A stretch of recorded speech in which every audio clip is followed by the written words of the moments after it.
देखो यार, अगर तुम लोग दी आइकॉन स्टिंग के फैन हो तो ये वीडियो तुम्हारे लिए होने वाली है, क्योंकि गाइज एईडब्ल्यू में स्टिंग के रिटर्न होने को लेकर बैक स्टेज से बहुत बड़ी अपडेट आ चुकी है। डब्ल्यूडब्ल्यूई सुपरस्टार लोगन पॉल को लेकर केनी ओमेगा का काफी बोल्ड स्टेटमेंट आ चुका है। शिकागो में केंटा और जंगल बॉय जैक पेरी के रसल करने के बाद इन दोनों ने सीएम पंक को मॉक कर दिया है। तो गाइज वहीं जॉन मॉक्सली के लॉयल्टी को लेकर जॉन मॉक्सली ने काफी बोल्ड स्टेटमेंट दे दिया है। तो गाइज चलिए बिना किसी देरी के शुरू करते हैं इस वीडियो को। और गाइज सबसे पहले बात करेंगे सीएम पंक और शिकागो की। वेल गाइज ये बात तो हम सभी लोगों को मालूम है, इस हफ्ते एनजेपीडब्ल्यू कंपनी ने शिकागो के अंदर उनका विंडी सिटी रियूट पेपर व्यू किया था, जिस पेपर व्यू के ऊपर सीएम पंक के रियल लाइफ के two of the biggest hater Kenta और जंगल बॉय जैक पेरी ने रसल किया था। और यही जैक पेरी और केंटा के शिकागो में रसल करने के बाद ये दोनों सोशल मीडिया पर एक साथ पिक्चर पोस्ट करके फॉक्स शिकागो ट्वीट करते गए। और इन दोनों के सीएम पंक के होम टाउन शिकागो को मॉक करने के बाद अब Kenta back to back social media के ऊपर सीएम पंक को लेकर एक और पोस्ट करते गए। और गाइस जैसा कि आप लोग इस पिक्चर के अंदर देख सकते हो, इस पिक्चर के अंदर हमें यहाँ पर सीएम पंक, केंटा और जैक पेरी तीनों के तीनों देखने को मिल रहे गए। और गाइस यहाँ पर केंटा इस पिक्चर को पोस्ट करते हुए सोशल मीडिया के ऊपर crime me on a river tweet करते गए। और कुछ इस तरीके से केंटा के द्वारा लगातार सीएम पंक को सोशल मीडिया पर ट्रोल किया जा रहा है। वेल गाइस सीएम पंक और जैक पेरी के मामले के ऊपर वैसे तो मैं ऑलरेडी अपना ओपिनियन काफी बार दे चुका हूँ, बट गाइस डेफिनेटली केंटा और सीएम पंक के बीच में मैं यहाँ पर सीएम पंक को पूरी तरह से सपोर्ट करता हूँ, क्योंकि गाइस केंटा वही बंदा है जिसको यहाँ पर लास्ट ईयर फॉरबिडन डोर के ऊपर सीएम पंक से रसल करने को मौका मिला था। बट गाइस इस बंदे ने पैसों के चक्कर में सीएम पंक के साथ काम करने से मना कर दिया।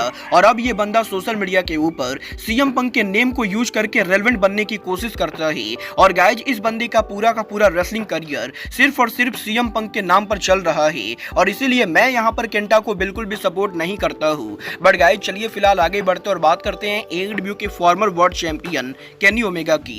वेल गाइस इस हफ्ते केनी ओमेगा के लेटेस्ट ट्विच स्ट्रीम के ऊपर केनी ओमेगा के रोमन रेंस के काफी तारीफ करने के बाद केनी ओमेगा ने finally WWE superstar Logan Paul को लेकर बात की। जहां पर केनी ओमेगा का ये कहना है कि डेफिनेटली डब्ल्यूडब्ल्यूई के अंदर लोगन पॉल अभी बहुत ही न्यू रेसलर है। और वैसे तो लोगन पॉल रिंग के अंदर काफी सरिया मूव करते गए, बट गाइस केनी ओमेगा ये बिलीव नहीं करते गए कि लोगन पॉल अभी यहाँ पर पूरी तरह से रेसलर बन चुके गए। क्योंकि गाइस केनी ओमेगा ये बिलीव करते गए कि अगर यहाँ पर लोगन पॉल को एनजेपीडब्ल्यू के जीवन क्लाइमेक्स में डाल दिया जाएगा और उन्हें यहाँ पर लगातार 19 दिन तक रेसल करने को कहा जाएगा, तो गाइस लोगन पॉल की हालत 4 दिनों के अंदर खराब हो जाएगी। और गाइस केनी ओमेगा ये बिलीव करते गए कि डब्ल्यूडब्ल्यूई के अंदर जिस तरीके से लोगन पॉल को बुक किया जा रहा है, लोगन पॉल उसी शेड्यूल के ऊपर रेसलिंग के अंदर काम कर पाएंगे। क्योंकि गाइस अगर यहाँ पर लोगन पॉल को फुल टाइम रेसलर करने के लिए कहा जाएगा तो गाइस लोगन पॉल की हालत खराब हो जाएगी। और गाइस केनी ओमेगा ये बिलीव नहीं करते गए कि लोगन पॉल अभी यहाँ पर रेसलिंग बिजनेस के लिए पूरी तरह से रेडी गए। वेल आप लोग ओमेगा की ओपिनियन से एग्री करते हो या नहीं, आप लोग मुझे कमेंट करके बताइए। बट गाइस चलिए फिलहाल आगे बढ़ते हैं और बात करते हैं एईडब्ल्यू के लेस चैंपियन क्रिस जेरिको की। वेल गाइस ये बात तो मैं आपको ऑलरेडी बता चुका हूँ, इस हफ्ते जेरिको के द्वारा अमेरिका में काफी सारे ट्रेडमार्क फिल किए गए। और अब यहाँ पर आज जेरिको के द्वारा अमेरिका में एक और नया ट्रेडमार्क फिल किया गया, जहां पर इस बार जेरिको ने अमेरिका के अंदर जेरिको वर्टेक्स नाम का ट्रेडमार्क फिल किया है। और गाइस जिस तरीके से जेरिको ये टारगेट ट्रेडमार्क फिल कर रहे गए, उसे देखकर मुझे इसकी तगड़ी पॉसिबिलिटी लगती है कि पॉसिबली जेरिको एईडब्ल्यू के अंदर एक बार फिर से कोई बड़ा फैक्शन बनाने वाले गए। वेल गाइस आपको क्या लगता है एईडब्ल्यू के अंदर क्रिस जेरिको को कोई नया फैक्शन बनाना चाहिए या नहीं, आप लोग मुझे कमेंट करके बताइए। बट गाइस चलिए फिलहाल आगे बढ़ते हैं और बात करते हैं दी आइकॉन स्टिंग के एईडब्ल्यू पर पॉसिबल रिटर्न की। वेल गाइस ये बात तो हम सभी लोगों को मालूम है, एईडब्ल्यू के रेवोल्यूशन पेपर व्यू पर स्टिंग के रिटायर होने के बाद स्टिंग यहाँ पर दोबारा हमें ना तो एईडब्ल्यू पर देखने को मिलेंगे और ना ही एईडब्ल्यू के बाहर किसी और कंपनी पर देखने को मिलेंगे।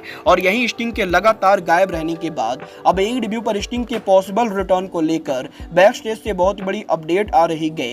गाइस यहाँ पर डब्ल्यूओएन की तरफ से ये अपडेट आ रही है कि वैसे तो करंटली स्टिंग के एईडब्ल्यू पर रिटर्न होने को लेकर किसी तरह के कोई भी प्लान नहीं गए, बट गाइस डेफिनेटली फ्यूचर में एईडब्ल्यू के अंदर आइकॉन स्टिंग टीवी पर रिटर्न करने वाले गए। और गाइस अब भी यहाँ पर एईडब्ल्यू और स्टिंग के बीच में रेगुलर बेसिस पर बातें चल रही गए। और गाइस यहाँ पर स्टिंग के एईडब्ल्यू से रिटायर होने के बाद वो यहाँ पर पॉसिबली कंपनी के अंदर हमें यहाँ पर फ्यूचर में वन टाइम अपीयर होते हुए दिखाई देंगे। वेल देखना बहुत ही दिलचस्प होने वाला है कि टोनी खान आइकॉन स्टिंग को कब और कैसे वापस लाते गए। बट गाइस चलिए फिलहाल आगे बढ़ते हैं और बात करते हैं एनजेपीडब्ल्यू के brand new world champion John Moxley की। वेल गाइज, इस हफ्ते जॉन मॉक्सली के IWGP वर्ल्ड चैंपियन बनने के बाद फाइनली मॉक्सली ने रेसलिंग बिजनेस के अंदर लॉयल्टी को लेकर बात की गई। जब यहाँ पर जॉन मॉक्सली से ये पूछा गया कि रेसलिंग बिजनेस के अंदर जॉन मॉक्सली लॉयल्टी के बारे में क्या सोचते गए और गाइज जॉन मॉक्सली को क्या लगता है रेसलर्स को कंपनी के साथ लॉयल होना चाहिए या नहीं, तो गाइज जॉन मॉक्सली जवाब देकर ये कहते गए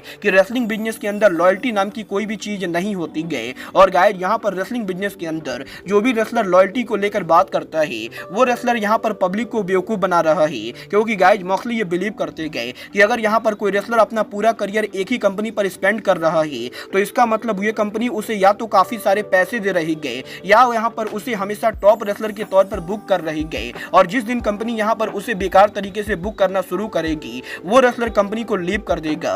और गाइज मॉक्सली पर्सनली ये बिलीव करते गए कि वो यहाँ पर लॉयल्टी के अंदर बिल्कुल भी नहीं मानते गए, और जॉन मॉक्सली आज के टाइम के ऊपर किसी के साथ भी बिल्कुल लॉयल नहीं गए, और ये वो बड़ा रीजन है जिसकी वजह से वो यहाँ पर दुनिया की हर छोटी बड़ी कंपनी के ऊपर जाकर आज के टाइम पर रेसल करते गए। और गाइज मॉक्सली का ये कहना है कि वो उनके करियर में जो मन करेगा करेंगे और वो यहाँ पर किसी भी कंपनी के साथ लॉयल्टी तो बिल्कुल भी नहीं रखने वाले गए। वेल मैं यहाँ पर मॉक्सली की बातों से 100% एग्री करता हूँ, और मुझे भी लगता है कि रेसलिंग बिजनेस के अंदर लॉयल्टी नाम की कोई भी चीज नहीं होती गए। बट गाइज फिलहाल के लिए अब आज के इस वीडियो में बस इतना ही। मैं मिलता हूँ आपसे अपने अगले वीडियो में। बट गाइज तब तक के लिए goodbye, good night and bang.